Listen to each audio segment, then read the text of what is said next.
नमस्कार, good evening, सत श्री अकाल, आदाब, जय श्री राम। क्या हालचाल क्लास 12th। उम्मीद है कि हालचाल बहुत बढ़िया होगा। अभी मैंने दोपहर में 6वां वीडियो फिजिक्स का डाला था और उसे आपने देखा होगा, रिंग वाला डेरिवेशन। और उसके बाद मैंने इलेक्ट्रिक डायपोल इतना बताया था और कहा था आपसे कि अगली क्लास में हम लोग 2 डेरिवेशन पढ़ेंगे। तो 2 में से मेरे पास पहला डेरिवेशन मौजूद हो, लेकिन मैं बता दूँ कि क्या पढ़ने वाले हैं हम लोग पढ़ने वाले हैं intensity of electric field due to a electric dipole at end of the position. यानी कि अगर हमारे पास कोई एक वैद्युत द्विध्रुव है, वैद्युत द्विध्रुव के बारे में आप जानते होंगे ना, कि एक ऐसा निकाय जिसके सिरों पर 2 आवेश हो जो परिमाण में समान हो और विजातीय हो और उनके बीच अत्यल्प दूरी हो, तो इस प्रकार के आवेश को हम लोग बोलते हैं वैद्युत द्विध्रुव। तो वही बोल रहा है कि अब हमारे पास जो इलेक्ट्रिक फील्ड की इंटेंसिटी निकलेगी वो किसी डायपोल की वजह से निकलेगी। कि अगर कोई डायपोल मौजूद है, इलेक्ट्रिक डायपोल मौजूद है, तो वो कितनी इलेक्ट्रिक फील्ड की इंटेंसिटी बना रहा है, ये हमको निकालनी है। और कहाँ निकालनी है? अक्ष पर निकालनी है। जैसे ये मान लीजिए इस पर माइनस क्यू, इस पर प्लस क्यू, तो इसका अक्ष क्या होगा? ये पूरा एक्स अक्ष हो रहा है। यानी हमें इस डायपोल के कारण एक्स अक्ष पर जो तीव्रता उत्पन्न हो रही, जो इसके अक्ष पर जो तीव्रता उत्पन्न हो रही है, वो हमको निकालना है। तो चलिए जरा फोकस करते हैं डायग्राम के ऊपर। अब उस डायग्राम को देखने से पहले वही डायग्राम मैं यहाँ पे आपको बना के फटाक से दिखा रहा हूँ, ताकि बहुत से लोग सोचेंगे सर ये बना के पहले से रखते हैं तो हम इसको सीखे कैसे। तो देखिए मैं सिखा रहा हूँ आपको, बहुत ईजिली समझ सकते हैं। इलेक्ट्रिक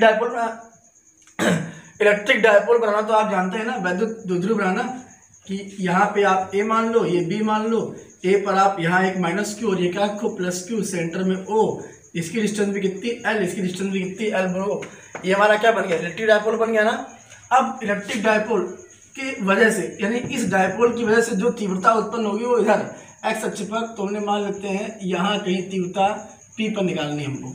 तो देखो बेटा, एक चार्ज रखा है प्लस क्यू, एक चार्ज रखा है माइनस क्यू, तो ये दोनों चार्ज मिलकर तीव्रता बनाएंगी, दोनों चार्ज मिलकर तीव्रता बनाएंगे। आपको मालूम होगा, मैंने आपको दूसरे लेक्चर में फिजिक्स के बताया था कि अगर हमारे पास 2 चार्ज है, एक प्लस क्यू है, एक माइनस क्यू, तो जो प्लस वाला होता है वो अपनी इंटेंसिटी बाहर बनाता है और माइनस वाला चार्ज अपनी इंटेंसिटी कहाँ बनाता है? अंदर बनाता है। यानी कि जो प्लस चार्ज होता है, पॉजिटिव चार्ज, मतलब जो प्रोटॉन होता है, प्रोटॉन की इलेक्ट्रिक फील्ड हमेशा उसके बाहर होती है, उसके सराउंडिंग होती है, जबकि इलेक्ट्रॉन की इलेक्ट्रिक फील्ड कहाँ होती है? इसके अंदर होती है। तो दिमाग रखिए, इस बी की वजह से एक इंटेंसिटी बनेगी, यानी बी की वजह से एक इंटेंसिटी कहाँ बनेगी? बीपी, मतलब बाहर की तरफ बनेगी। ये बन गई E1। अब ये वाला जो इंटेंसिटी देखो बी वाला है ना, तो भाई ये चार्ज पॉजिटिव तो कहाँ बनाएगा? बाहर ही तो बनाएगा। यानी ये कहाँ बनाएगा? बाहर बनाएगा, पीबी दिशा में बनाएगा, सॉरी बीपी दिशा में बनाएगा। और ये जो माइनस वाला है ये कहाँ बनाएगा? अंदर बनाएगा। अंदर बोले तो ये पी से ए की तरफ बनाएगा। मेरी बात सुनो, प्लस वाला बी से पी की तरफ, प्लस वाला बी से पी की तरफ बनाएगा। तो कि देखो यार, ये बी पर रखा है ना, तो जो इंटेंसिटी क्रिएट करेगा वो इसके आगे क्रिएट करेगा, तो वो बीपी डायरेक्शन में क्रिएट करेगा, और जो कि क्या हो जाएगी? हमारी E1 हो जाएगी। बट जो चार्ज हमारा ए पर रखा है, ए पर हमारा चार्ज माइनस क्यू रखा है, तो ये माइनस क्यू चार्ज अपनी इंटेंसिटी, अपनी इलेक्ट्रिक फील्ड इधर बनाएगा, अपनी तरफ बनाएगा। अपनी तरफ बोले तो पी से ए की तरफ बनाएगा। तो E1 अगर बाहर गया तो E2 कहाँ जाएगा? हमारा जस्ट इसके अपोजिट में जाएगा। है क्लियर? यानी ये डायग्राम आपको समझना, जो कि मैंने यहाँ बना रखा है। एक बार फिर से देख लेते, थोड़ा सा पिछिया दिया हमने ना। फिर देखो, ये एक हमारे पास है, यहाँ पे आप रख लो माइनस क्यू, यहाँ पे आप रख लो प्लस क्यू, सेंटर में ये ओ मारो, एक साइड की डिस्टेंस ये एल, एक साइड की डिस्टेंस ये क्या होगी? हमारी एल होगी। इसको ए नाम दो, इसको बी नाम दो, कोई दिक्कत भैया? ये इलेक्ट्रिक डायपोल हो गया। अब ये इलेक्ट्रिक डायपोल बेटा आगे की तरफ बनाएगा अपनी तीव्रता। सारे बच्चे ध्यान दें, यहाँ मान लो पी पर, यहाँ बनाएगा तीव्रता, तो एक तीव्रता बनाएगी कहाँ पे? बाहर E1 बनाएगा। E1 कौन बनाएगा? ये बी वाला, यानी बी पे जो चार्ज रखा है प्लस क्यू की वजह से जो तीव्रता बनी वो कहाँ बनी? बाहर बनी। ये जो ए है ये तीव्रता कहाँ बनाएगा? अपने अंदर बनाएगा, अपनी तरफ बनाएगा, मतलब पी से ए की तरफ बनाएगा, और वो क्या बना लेगा? E2 बना लेगा। है क्लियर? दोनों तीव्रताएं क्या है? अपोजिट है। E1 इधर जा रहा है, E2 इधर जा रहा है। E1 इधर जा रहा है, E2 क्या इधर जा रहा है। अब दिमाग लगाओ, 1 सेकंड केवल सोचो जरा, आप 1 सेकंड मेरी बात ध्यान से सोचो, डायग्राम तो समझ में आपको आ गया। अब जरा इस पर देखो, वही डायग्राम मैं यहाँ बना दिया हूँ कि ए भी हमारे पास क्या है? वैद्युत द्विध्रुव। क्या है? वैद्युत द्विध्रुव। ए भी हमारे पास क्या है? वैद्युत द्विध्रुव है। जब ए भी हमारे पास वैद्युत द्विध्रुव है तो दिमाग लगाओ, ए पर हमारा चार्ज क्या रखा है? Minus Q. बी पर हमारा चार्ज क्या रखा है? Plus Q. ए बी के बीच का डिस्टेंस कितना है? ये एल और ये एल मिलाकर कितना हो गया? 12 हुआ कि नहीं हुआ? तो दिमाग लगाओ बेटा, अब इस डायग्राम को आप अपनी लैंग्वेज में कैसे यूज करोगे, एग्जाम में इसकी लैंग्वेज लिखेंगे तो कैसे लिखेंगे, सुनो भैया ध्यान से, यूपी बोर्ड वाले सुने ध्यान से और सीबीएसई बोर्ड वाले भी इसके बाद सुनिएगा, सुनो ध्यान से। माना एक वैद्युत द्विध्रुव है, माना एक वैद्युत द्विध्रुव ए बी है, माना एक वैद्युत द्विध्रुव ए बी जिसके ए पर माइनस क्यू आवेश, बी पर प्लस क्यू आवेश रखा है और द्विध्रुव का मध्यबिंदु ओ है। मध्यबिंदु ओ से एक तरफ डिस्टेंस L, दूसरी तरफ भी डिस्टेंस L है। द्विध्रुव के कारण हमें किसी बिंदु P पर, द्विध्रुव के कारण हमें किसी बिंदु P पर विद्युत क्षेत्र की तीव्रता इसकी अच्छी स्थिति में निकालनी है। उसके बाद लिखेंगे अच्छी स्थिति में निकालनी है। तीव्रता निकालते समय हमें यह ध्यान देना होगा, तीव्रता निकालते समय हमें यह ध्यान देना होगा कि B की वजह से बन रही तीव्रता E1 जो कि BP दिशा में है, जबकि A की वजह से बन रही तीव्रता वो PA दिशा में है। E1 ग्रेटर देन E2, यानी E1 का मान हमेशा E2 से क्या होगा, बड़ा। अब यहाँ प्रश्न चल लगता है क्यों बड़ा होगा, तो ये बताओ प्लस का 5 बड़ा कि माइनस का 5 बड़ा, तो जवाब आपका क्या आएगा, प्लस का 5 बड़ा।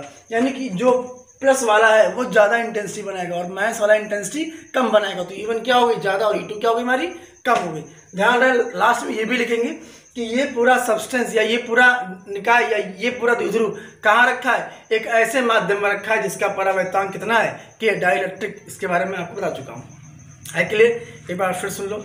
माना एक वैद्युत द्विध्रुव ए बी है, माना एक वैद्युत द्विध्रुव ए बी है जिसके ए पर माइनस क्यू आवेश, बी पर प्लस क्यू आवेश रखा है। द्विध्रुव का मध्य बिंदु ओ है, मध्य बिंदु ओ से एक तरफ की दूरी L, दूसरे तरफ की दूरी L है क्लियर। द्विध्रुव एक ऐसे माध्यम में रखा हुआ है जिसका परावर्तनांक क्या है, K है। द्विध्रुव के कारण इसकी अच्छी स्थिति पर विद्युत क्षेत्र की तीव्रता बिंदु P पर ज्ञात करते हैं, ज्ञात करने के लिए अब आगे पैराग्राफ चेंज करके क्या लिखेंगे आप, B के कारण बनी तीव्रता E1 है, जबकि A के कारण बनी तीव्रता क्या है, E2 है। E1 ग्रेटर देन E2, क्यों, क्योंकि जो E1 बन रहा है बेटा वो B की वजह से बन रहा है और B पर हमारा क्या है, पॉजिटिव क्यू है, तो पॉजिटिव वाला जो इलेक्ट्रिक फील्ड बनेगा वो ज्यादा बन जाएगा ना, और जो A पर है वो चार्ज हमारा क्या है, वो चार्ज हमारा क्या है, नेगेटिव है, तो इस पर जो इंटेंसिटी बनेगी वो क्या बनेगी, कम बनेगी, है क्लियर।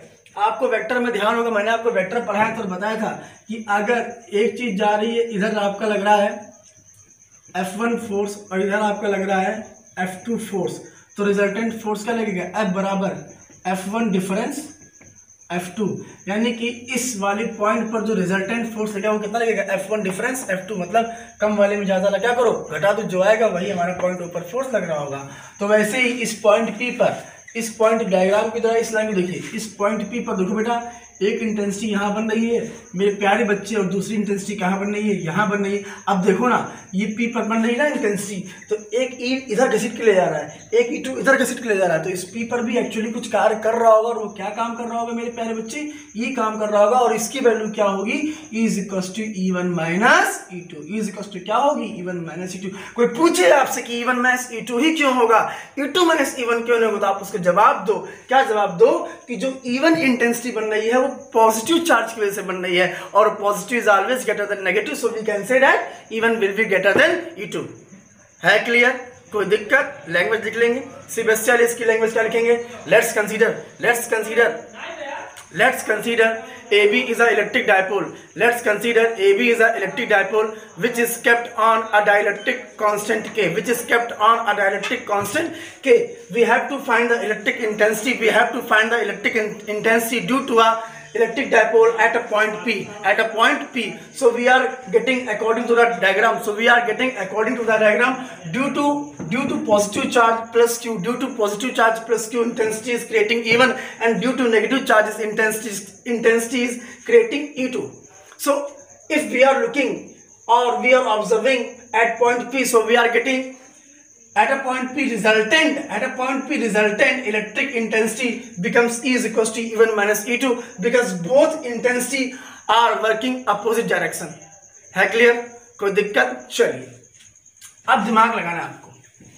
अब ये डिस्टेंस R क्या है, R डिस्टेंस हमने क्या किया, ये R डिस्टेंस आई कैसे मेरे पास, हमने सेंटर O से क्या किया कि R डिस्टेंस पर क्या लिया, पॉइंट P लिया, इसी पर हमें इंटेंसिटी निकालनी है। तो जरा मैं आपसे कुछ चीजें दिखाने के लिए बोल रहा हूं, जरा उस पर आप फोकस करिएगा सारे बच्चे। बेटा अगर मैं आपसे पूछूं यहाँ पे कि -Q आवेश की माइनस क्यू आवेश की पी से दूरी तो कितनी होगी, कोई बताएगा? हमने आपसे पूछा कि ये जो हमारा पॉजिटिव क्यू है ये हमारा पॉइंट पी से कितने डिस्टेंस पर है। अब देखो ना बच्चे, यहाँ कहीं बी लटका हुआ है ना पॉजिटिव लेकर, ये हमारे पास पी है क्लियर, कोई दिक्कत? अच्छा बच्चे ये बताओ ना, ये डिस्टेंस पूरा कितना है, आर है कि नहीं है, और ये डिस्टेंस कितना है, एल। मैंने आपसे कहा बीपी बताओ तो क्या बताओगे आप, आर माइनस एल है क्लियर। बीपी हमारा क्या हो जाएगा, आर माइनस एल। तो यहाँ करेंगे प्लस क्यू आवेश की पी से दूरी कितनी होगी, आर माइनस एल। यहाँ क्या लिखेंगे, माइनस क्यू आवेश की माइनस क्यू आवेश की पी से दूरी वो कितनी आएगी, देखो जरा। अब दिमाग लगाओ, माइनस क्यू आवेश की बोल रहा है पी से दूरी, तो माइनस क्यू, देखो ये दूरी ऑलरेडी कितनी है, आर है, ये एल है कि नहीं है। तो अगर ये आवेश देखें, देखो ध्यान से देखो, ये आवेश अगर देखो तो इसकी दूरी कितनी है भाई, यहां से लेके यहां तक तो ऑलरेडी आर है, ये एल है, तो आर प्लस एल हो जाएगा, है क्लियर, कोई दिक्कत? अच्छा ये बताओ, हमको पता है कि वैद्युत क्षेत्र की तीव्रता, क्षेत्र की तीव्रता E बराबर क्या होता है, 1/4 पाई एप्सिलॉन नॉट के Q अपॉन R स्क्वायर। ये तो होता है फॉर्मूला हमारे पास, क्यों नहीं होता? ठीक है, इसी फॉर्मूले का यूज करेंगे और निकाल आएगा, टेंशन नहीं लेना बिल्कुल भी। आपको ध्यान होगा रिंग वाला आर्टिकल भी मैंने इसी फॉर्मूले से किया था कि नहीं किया था, और डायपोल वाला आर्टिकल भी इसी फॉर्मूले से करेंगे, है क्लियर। अब बच्चे मान लेते हैं, क्या माना, ये माना प्लस क्यू आवेश के कारण, माना प्लस क्यू आवेश के कारण पी पर उत्पन्न वैद्युत क्षेत्र की तीव्रता E1 है। तो E1 की वैल्यू क्या निकलेगी, 1/4 पाई एप्सिलॉन नॉट के Q अपॉन, अब देखो ना, इसकी इस बी की P से डिस्टेंस कितनी है, बीपी की वैल्यू कितनी है, इसके कारण कितनी है, आर माइनस एल। तो यहाँ क्या आ जाएगा, आर माइनस एल का होल ऑफ स्क्वायर, है क्लियर सारे बच्चों को। क्वेश्चन फर्स्ट, आगे ऐसे यहां लिख दीजिए कि माना माइनस क्यू आवेश के कारण P पर उत्पन्न वैद्युत क्षेत्र की तीव्रता बराबर, हमने क्या मान ली तीव्रता को, E2 मान ली। तो उस E2 की वैल्यू क्या निकल के आएगी, 1/4 पाई एप्सिलॉन नॉट के upon Q upon R plus L का होल ऑफ स्क्वायर। क्योंकि देखो आप निकाल लो माइनस क्यों करेगा, तो आपने यहां लिख दिया।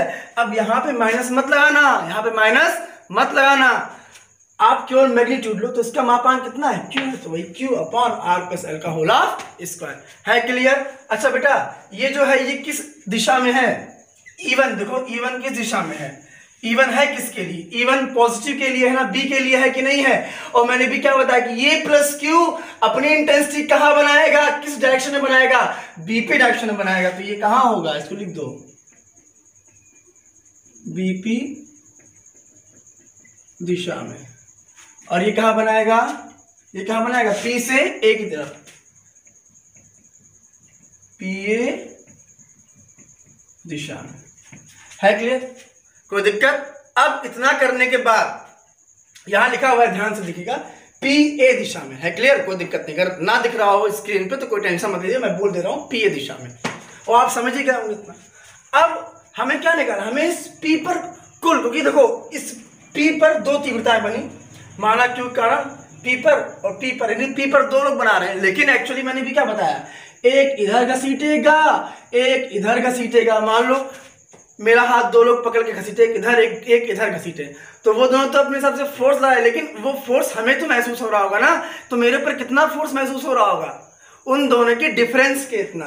तो यहाँ क्या निकालेंगे हम लोग यहाँ पे कि अतः वैद्युत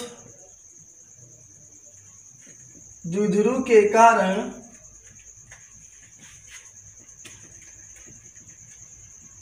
बिंदु P पर उत्पन्न परिणामी तीव्रता is equal to E1 minus E2।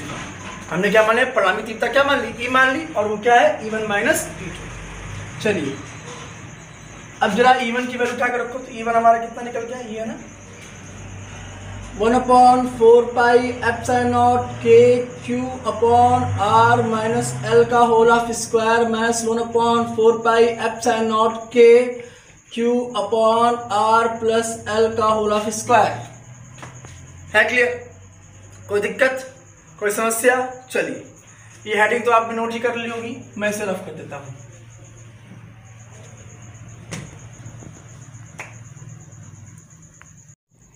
देखो हल्का सा थोड़ा सा कंजस्टेड हो रहा है बेटा, क्योंकि डेरिवेशन थोड़ा सा बड़ा है। देखिए उम्मीद कर रहा हूं ऊपर दिख रहा होगा भैया। चलिए आइए देखिए, अब देखो ना ध्यान से बेटा, ये 1/4 पाई एप्सिलॉन नॉट के, ये 1/4 पाई एप्सिलॉन नॉट के, और ये Q और ये Q सब कुछ बाहर आ रहा है ना। तो आप एक काम करो, ठीक है Q बाहर आ रहा है बाद में लेना, लेकिन जो पहले सीधे दिख रहा है इजिली उसे आप बाहर ले लो। तो क्या बाहर आएगा, 1/4 पाई एप्सिलॉन नॉट के, ये हमारा बाहर आ गया। क्या बचेगा अंदर, Q upon R minus L का whole of square minus Q upon R plus L का होल ऑफ स्क्वायर। है क्लियर? इतना होने के बाद देखिए इज इक्वल टू, अब देखो ना इसको आप ऐसे लिखो, 1/4 पाई एप्सिलॉन नॉट के को आप ऐसे लिखो, 1/4 पाई एप्सिलॉन नॉट इंटू के को आपने वैसे ही लिखा।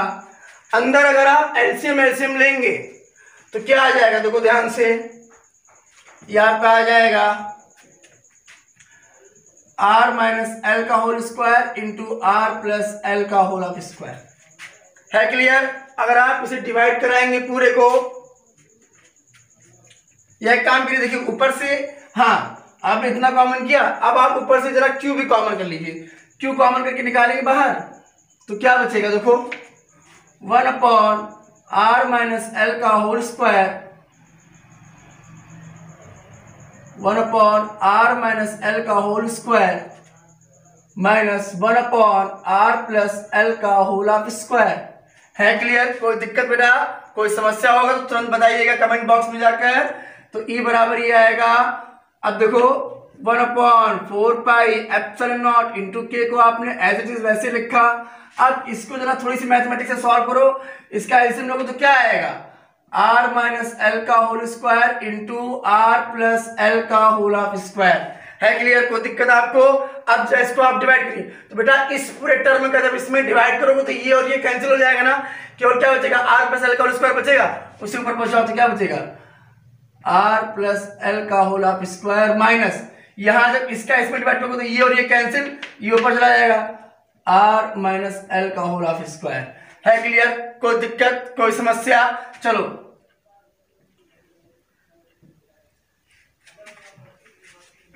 अब देखो बेटा, इसके बाद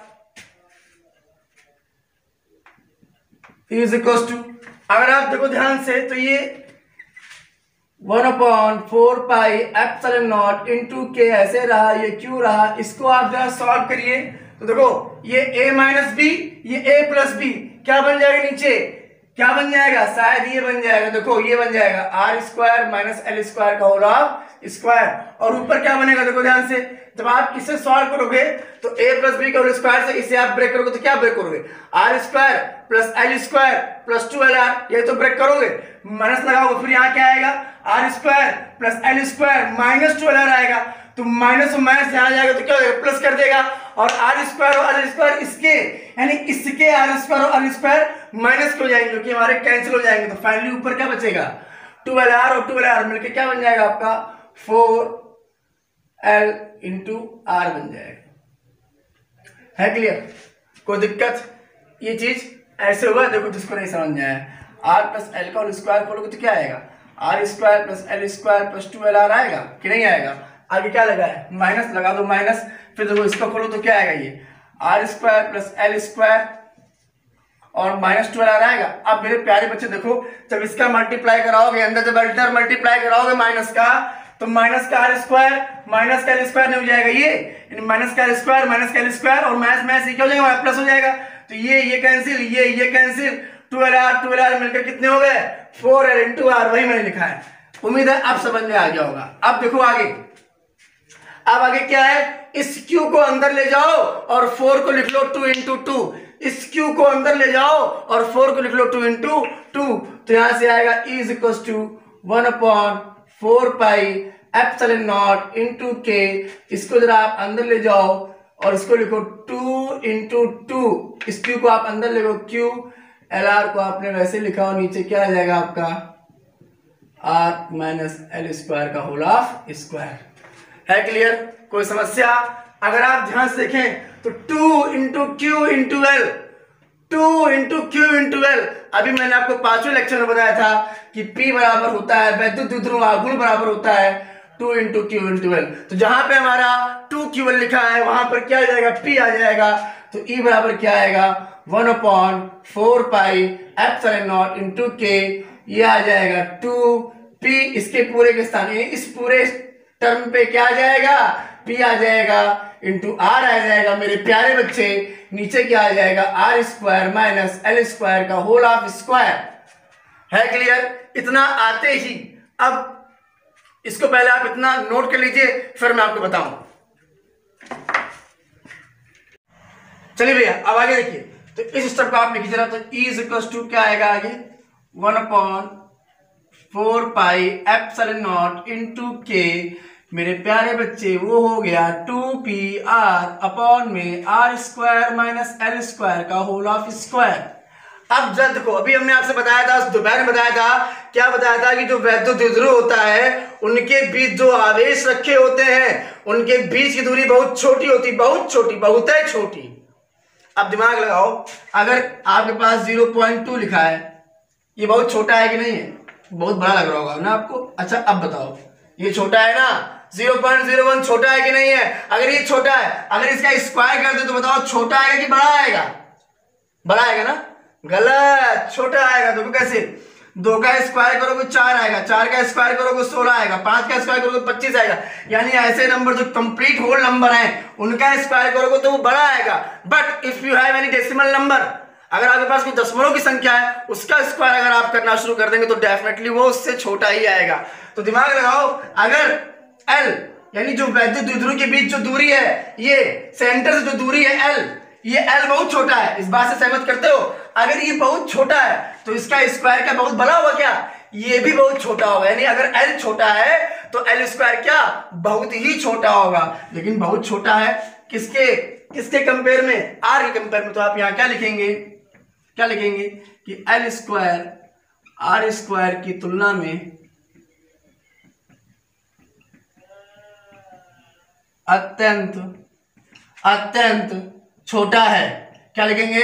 L स्क्वायर R स्क्वायर की तुलना में अत्यंत छोटा है, अतः L स्क्वायर बराबर 0। L स्क्वायर बराबर 0 लेने पर अगर आप यहाँ L स्क्वायर की वैल्यू को 0 पुट करते हो तो देखिए क्या होता है, आपका E बराबर क्या आएगा 1/4 पाई एप्सिलॉन नॉट इंटू के, ऊपर आपका 2P इंटू आर आ जाएगा। यहां देखो L स्क्वायर को आपने 0 किया, दिमाग लगाओ मेरे प्यारे बच्चे, जैसे आप इसको 0 करोगे तो R square minus 0, R square minus 0 यही तो आएगा, होल स्क्वायर है। अगर आप इसको सॉल्व करते हो 0 घटाओ कोई फर्क नहीं पड़ेगा, R की पावर क्या हो जाएगा, ये 4 हो जाएगा, मतलब कि नीचे हो जाएगा R की पावर 4। है क्लियर? अब दिमाग लगाओ, एक R ऊपर है, नीचे R की पावर 4 है, ये और ये कैंसिल, यहाँ 3 बचेगा। तो E बराबर क्या आ जाएगा 1/4 पाई एप्सिलॉन नॉट इंटू के 2p/r, और इसका मात्रक तो आप जानते ही हैं,